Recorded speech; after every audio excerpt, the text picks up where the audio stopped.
Well, MCU is saving the future of Star Wars. Well, that's a bold statement, and we're going to talk about it.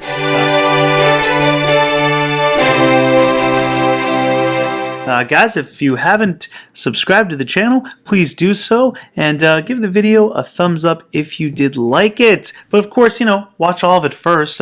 Don't expect you just go around liking things you haven't watched yet. What are you, nuts? All right. So, the MCU is saving the future of Star Wars. This article is coming from Screen Rant, and it says here, Star Wars has endured a bumpy ride under the Disney umbrella. Oh, yes, it certainly has. Can drafting in big names from Marvel's MCU franchise help to steady the ship? And here's a couple of them right there. I just did a video on this guy, Taika Waititi, so you can check that video out. I'll pop it up here, or one of these spaces here. I'll put it there. The future of Star Wars looks uncertain under Disney. Can Marvel and the MCU ride to the rescue? It's no secret that Disney currently holds all the cards in the game of modern cinema. Like one smug player towards the end of a monopoly who built hotels on half of the board. Mickey and the gang have hovered up LucasFilm, Marvel, Fox, Pixar, and added all of that to their own considerable repertoire. While concerns over theatrical dominance are rife after Disney contributed to the top 8 domestic movies of 2019, the corporate synergy does have certain advantages for filmmakers and fans. As well as taking their pick of talent, having multiple major franchises under one roof greases the wheels with regards to shuffling around creative talent. If a director performs wonders with one big property, why not move him over to another and have him do the same? From a filmmaker's point of view, those with a successful track record have the opportunity to try their hand at a variety of dream projects their childhood selves would marvel at. The phenomenon can be seen with the ongoing merge of the names between Marvel Cinematic Universe and Lucasfilm. Both are hugely lucrative tentpoles for Disney and arguably the two most recognizable movie franchises around in 2020. But where once the MCU and Star Wars were worlds apart, the lines are slowly beginning to blur as Disney looks to turn their superhero success into sci-fi. But while the Avengers saved the universe from Thanos, can they save the future of the Star Wars franchise? In many ways, Star Wars has been divided since the last millennium. While the original trilogy has always retained a certain aura of reverence, the prequels released between 1999 and 2005 were roundly mocked at the time, accused of being too cartoonish, nonsensical parodies of true Star Wars.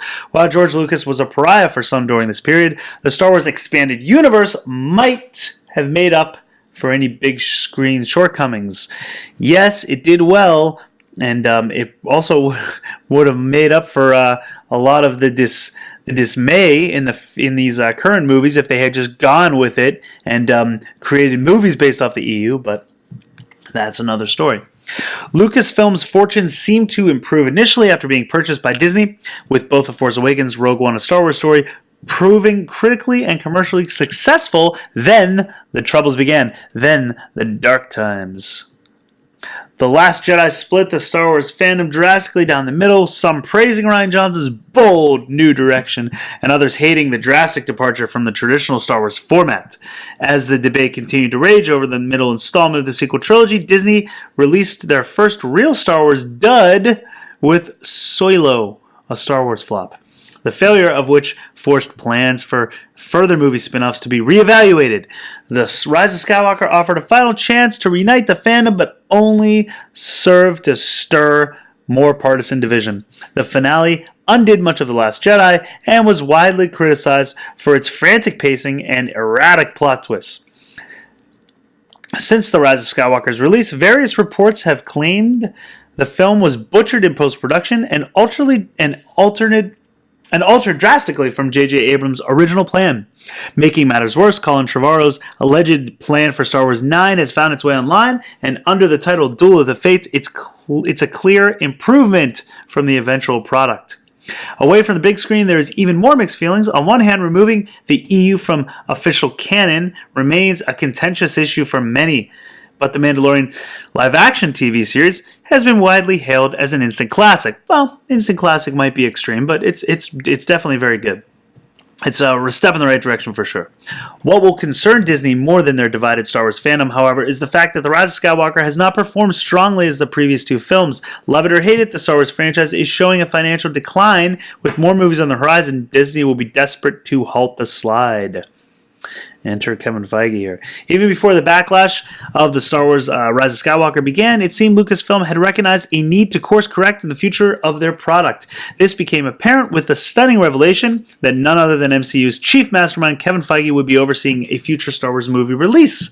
This was surprising in the sense that Feige has primarily worked on Marvel movies since Marvel movies became a thing, and suddenly move to another mighty film franchise represents a highly unexpected turn of events.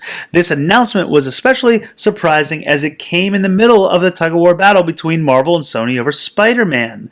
And Feige said he was too busy to work on another Spider-Man movie. And this is probably why. This assertion might have been a little more than a PR strategy, but the suggestions that Feige wasn't able to produce Spider-Man but had the time for Star Wars demonstrates how much Disney wanted the MCU's head honcho over Lucasfilm. There was a sci-fi crisis at hand, and Feige's magic touch at Marvel made him the ideal man to solve it. However, Feige isn't the only key Marvel figure that Lucasfilm has tapped. Of course, we've got the claims that Taika Waititi could be set to direct an up-and-coming movie. I just did a video on that, so take a look at that. He's coming off of Ragnarok success. Obviously, he's nominated for Jojo Rabbit in the Academy, and he's got Love and Thunder coming out in 2021. So, but okay, that's basically the gist of the article is, more of Marvel's guys coming in, and whether it's a good idea, or not. Whether or not drafting in Marvel's finest to Star Wars will have a desired effect is a question of its own. On one hand, there's plenty of evidence to support the strategy. Both MCU and Star Wars are pitched at much the same level and mostly the same audience. Family movies, in essence, that will appeal to kids and give rise to numerous merchandising and tie-in opportunities, but that also cater to older, long-serving fans of the movies and the comics. With MCU, Kevin Feige has already proved himself the master of his format while still towing the Disney line, and Waititi has demonstrates an affinity for comedy-tinged, action-packed science fiction with Thor Ragnarok, an experience that seamlessly translates over to Star Wars. Further, MCU and Disney is Disney's crown jewel. The franchise grew and grew under Feige's leadership, and despite concerns of superhero fatigue, culminated in Avengers Endgame, finally toppling Avatar's box office, highest grossing movie of all time. But, on the other hand, there's no guarantee that it will work. What's worked for Marvel is going to work for Star Wars.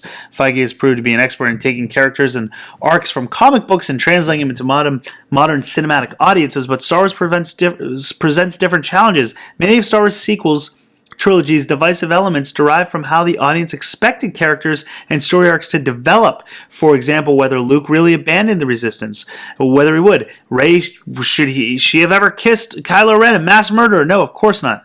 Marvel's advantage is being able to fall back on the comic books rather than develop the characters. Blah, blah, blah, blah, blah. This article's too long. So, basically, here's the thing. None of it really matters because without having leadership at the top, it doesn't matter who's running. It doesn't matter who's heading up a movie, who's directing it. If there's no leadership, if there's no plan from the get-go, like we had with the sequel trilogy, no plan, different directors writing different stories that didn't connect, everyone had their own idea, agenda politics gone wild, then it's not going to matter. If you've got a great director, you have the best director in the world, and the product's going to be crap because there was no plan. It's going to feel disconnected, disjointed, pushing agendas, clearly a bad idea. And this is the kind of thing that we need to get away from. If Star Wars has any hope of surviving, and it's already done so much damage, I don't know, no matter where they go or what they do, they always have to go back and adhere to the fact that the sequel trilogy happened. I mean, that is a significant, the whole saga has now changed. So no matter what they do, they're always going to have to stick to that. And it's just something that I don't know if they can recover from. But, on the other hand, if they at least get different leadership, you could salvage something here. There's still a way, I think, to make Star Wars good. I don't know if it'll ever be great again. I just don't know. it would take a lot, but maybe with a mastermind heading up Lucasfilm, and not Kathleen Kennedy, you might have a chance at something. So I think that's really what it boils down to in the end. Sure, you can have, the best directors and Kevin Feige, but is he going to be able to have full reign? He would have to. You need better leadership at the top. Bring Favreau and, put him as head honcho at Lucasfilm. Give it a whirl. See what you got. He's so far demonstrated he's got the right mindset when it comes to Star Wars with Mandalorian. It's done a good job so far. So, unless there's different leadership, it's just not going to matter. That's my opinion. Let me know yours in the comments down below. Thank you for watching the video. Do give it a thumbs up if you enjoy the content. And don't forget to hit that subscribe button. Till next time, lock the doors and hope they don't have blasters.